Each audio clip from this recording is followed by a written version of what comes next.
Boker Tov Shoshanim. A very important concept in psychology is insight. And this is how you spell it. INSIGHT. It's because the word insight comes from the word to see, from the root to see. Sight, sight inwards, looking inwards. Insight can sometimes be obtained via introspection, looking into yourself, studying yourself, observing yourself, connecting the dots. But introspection is a blunt tool. It's not very efficacious.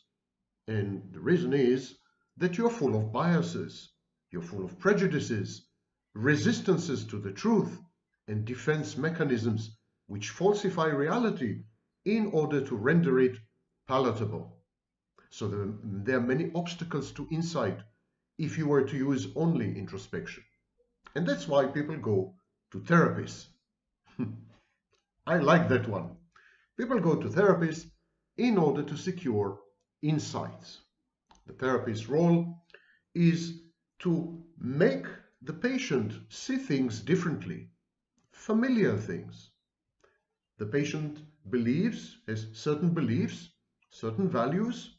The patient has narratives regarding her past, and it is the therapist's role to cast everything essentially in doubt, to rearrange the furniture, to present a new picture, to provoke thoughts. And so once this is done, the patient is able to see herself, her life, her emotions, her cognitions, her traumas, people around her, people in her history, her relationships, her dog, and her cats in a new light. This new light is a light of transformation, enlightenment, transcendence, and it is accomplished very often with a good therapist. And so today we are going to discuss what insight does to you and why some people, for example, narcissists and psychopaths, are not amenable to insights. They are not impacted or affected by insights at all. They are impervious to insights. Never mind how many times you reveal to the narcissist the truth about himself and his misconduct and his mistakes and so on, he's never going to admit to it. Never mind how many times you confront the psychopath with a mirror. Never mind how many times you connect the dots synoptically. You create a synoptic map and you show the narcissists and psychopaths that A leads to B and B inexorably leads to a very bad adverse C. Never mind how many times you do this, it's as if you have done nothing, as if you have said nothing, as if you are transparent and non-existent. The inner emptiness, the void, the black hole inside the narcissist, the borderline, the psychopath, and other personality disorders. This absence inside is projected outside and vitiates and annuls you. So there's no way you can transform the narcissist or the psychopath using insight. Again, insight is a new way of looking at familiar things, a new way of finding patterns in your life, repetition compulsions, behaviors which are self-defeating and self-destructive, mistakes that you keep repeating, etc. These are all insights. You can obtain insights in a variety of treatment modalities, cognitive behavior therapy, psychoanalysis. They're all founded essentially on insight.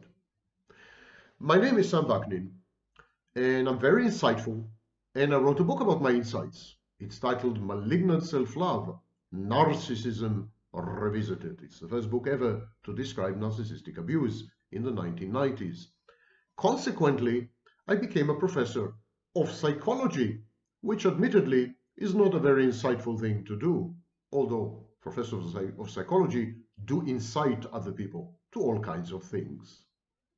Okay, Vaknin, enough with the banter and the nonsense. Get to the point. Teach us what is insight and why it fails with narcissists and psychopaths. Yes, sirree, will do. Insight is always transformative. It can be very transformative, so it can be life transforming, or it can transform a specific behavior. It can modify a certain trait. It can create inhibitions. It can modify behaviors, etc., etc. But insight always creates what we call a dynamic. The dynamic leads to change. We're all resistant to change.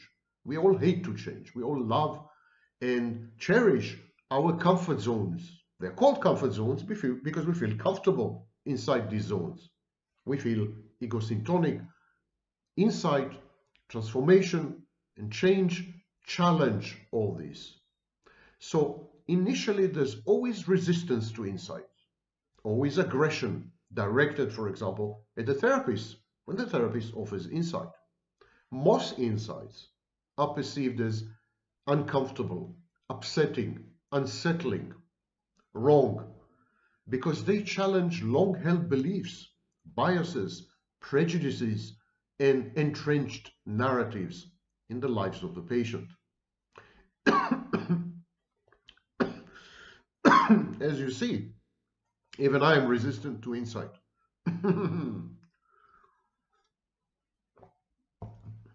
All right. Your joy was premature. I am not dying. So, insight requires the involvement of 4 factors: cognitions, emotions, motivations, and actions. More coffee to the rescue. I repeat, for an insight to work, for an insight to produce change and transformation, 4 elements must collaborate, must collude. Your cognitions, your thoughts, your emotions, and these generate motivations, motivation to change, or motivation to become more enlightened or more self-aware. And then the motivation leads to action. The more intelligent the person is, the smoother and the more integrated the person is, the more likely the person is to produce insight or accept insight when it's offered. So intelligence is positively correlated with insightfulness and with integration of the personality. That's why it's very difficult to convince stupid people of some things because of the Dunning-Kruger effect. They refuse to acknowledge that they're stupid and they resist any insight. So if this is so straightforward, if it's only a question of intelligence, why don't intelligent narcissists react to insight? Why do even intelligent narcissists reject insight, discard insight, object to insight, and aggressively fight against it? The problem with narcissists is that they are cathected in their disorder. Now, that's a very fancy sentence which demonstrates my erudition in psychology. So it's a self-aggrandizing gesture. Let me translate it to you. What I'm simply trying to say is that the narcissist is in love with his narcissism. He's emotionally invested, cathected in his disorder. The narcissist believes that his disorder renders him special, superior, unique. The narcissist traces back all his accomplishments, however meager, to his disorder. He says, if I were to lose my disorder, I would cease to be creative. I would no longer be creative. If I were to lose my disorder, I would not climb the corporate ladder. Had it not been for my disorder, I would have become the President of the United States, orange as I might have been. And so the narcissist believes firmly, convinced beyond any doubt and any argument, that it is his idiosyncrasies, his eccentricities, his peculiarities that render him superior. The competitive advantage of the narcissist, the competitive edge of the narcissist, is what other people call personality disorder. Now, of course, narcissists today are equally female and male. About half of all people diagnosed with narcissistic personality disorder are women. I'm using the male pronouns just for convenience sake. Coming back to the topic, remember the original question when we were all much younger? Why do narcissists reject insight, even when they are intelligent? It's because they don't see any reason to change. They are motivated to maintain their disorder. They act to preserve their self-imputed superiority by being obnoxious and abrasive and bully others and being aggressive. In other words, the slot of motivation is not vacant. You see, let me remind you, insight requires a transition from cognitions to emotions, and from emotions to motivation, and from motivation to actions. I give you an insight about yourself. It is communicated verbally. You absorb it cognitively, but then you react to it emotionally. These emotions inside you motivate you to act in a certain way, to somehow improve or get rid of your discomfort engendered by the insight. So this doesn't happen to the narcissist ever, like ever. Never mind if he has 190 IQ. It never happens to him. Why? When the narcissist is offered an insight, even a self-generated insight, this insight does not produce emotions. Remember that the narcissist has no access to his positive emotions. So the insights, which are essentially, the insight is a string of words. It's a thought. The insight is verbalized and externalized, and yet it produces no emotional resonance within the narcissist, because the narcissist's emotions are sealed off. And because there are no emotions, there is no progression to motivation. Even if the narcissist is able to conjure up negative emotions, for example, envy or anger, I offer the narcissist an insight in therapy, the narcissist becomes angry or envious of me. That's an emotion. So there is an emotional resonance with negative emotions. But even then, it does not lead to any change, transformation, or motivation. And the reason is the narcissist's sole motivation is his disorder, his grandiosity, the need to buttress his inflated self-perception. That's his only motivation.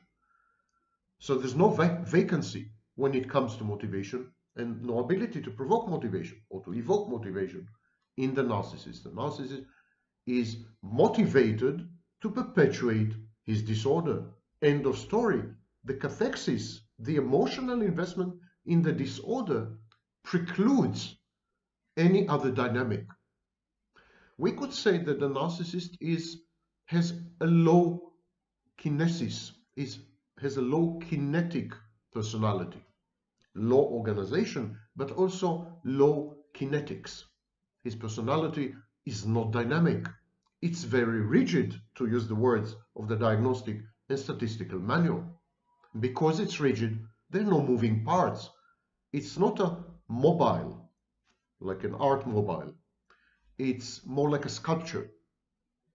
Narcissists, I mentioned, are denied access to positive emotions, and this impairs their reality testing. There is no possibility to perceive reality accurately or even half accurately without deciphering and decoding the emotions of other people. Emotions motivate people. So if you don't understand emotions, if you don't do emotions, you misunderstand people. You read social and sexual and behavioral cues wrongly. You misinterpret body language and facial microexpressions. In this sense, the narcissist is autistic, similar to someone with autism spectrum disorder. The narcissist reality testing is so impaired that he is rendered incapable of deciphering and decoding environmental cues. Consequently, He is disabled. He's disabled, but he's delusional.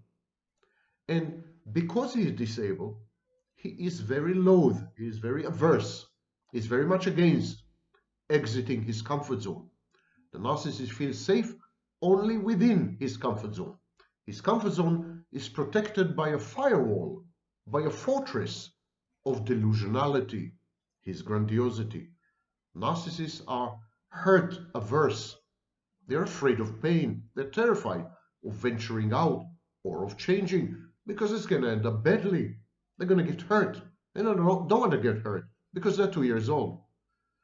Narcissists are also control freaks because they are terrified of the environment. As far as they're concerned, the world is hostile. You see how many obstacles there are, how many impediments to change. That's why insight never works with narcissists, because the insight is assimilated cognitively, but that's where it remains. The insight does not propagate emotionally, does not yield behavioral changes via motivation. The narcissist's grandiosity and perfectionism, performance anxiety and fear of failure obstruct any benefits which may be conferred by insight, even when self-awareness and introspection are intact. So you could have a narcissist who is fully self-aware, has written a book about narcissism, hint, hint. You could have a narcissism whose introspection is unusually incisive, insightful, and precise, another hint, and yet,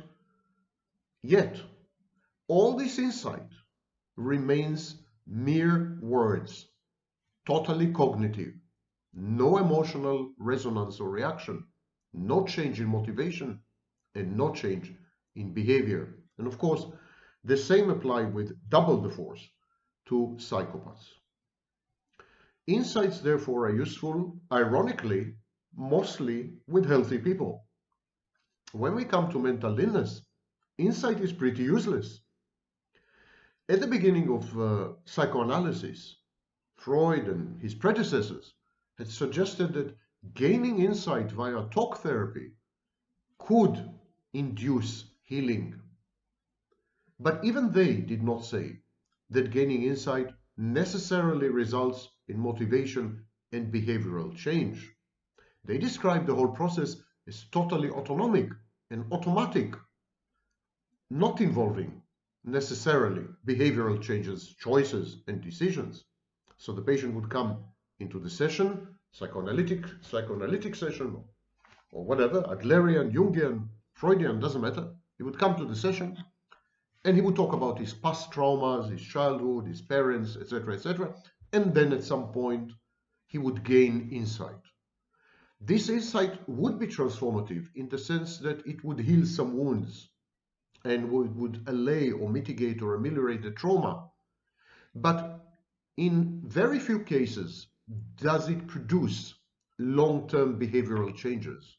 And in even fewer cases do we have any documentation of change in motivation.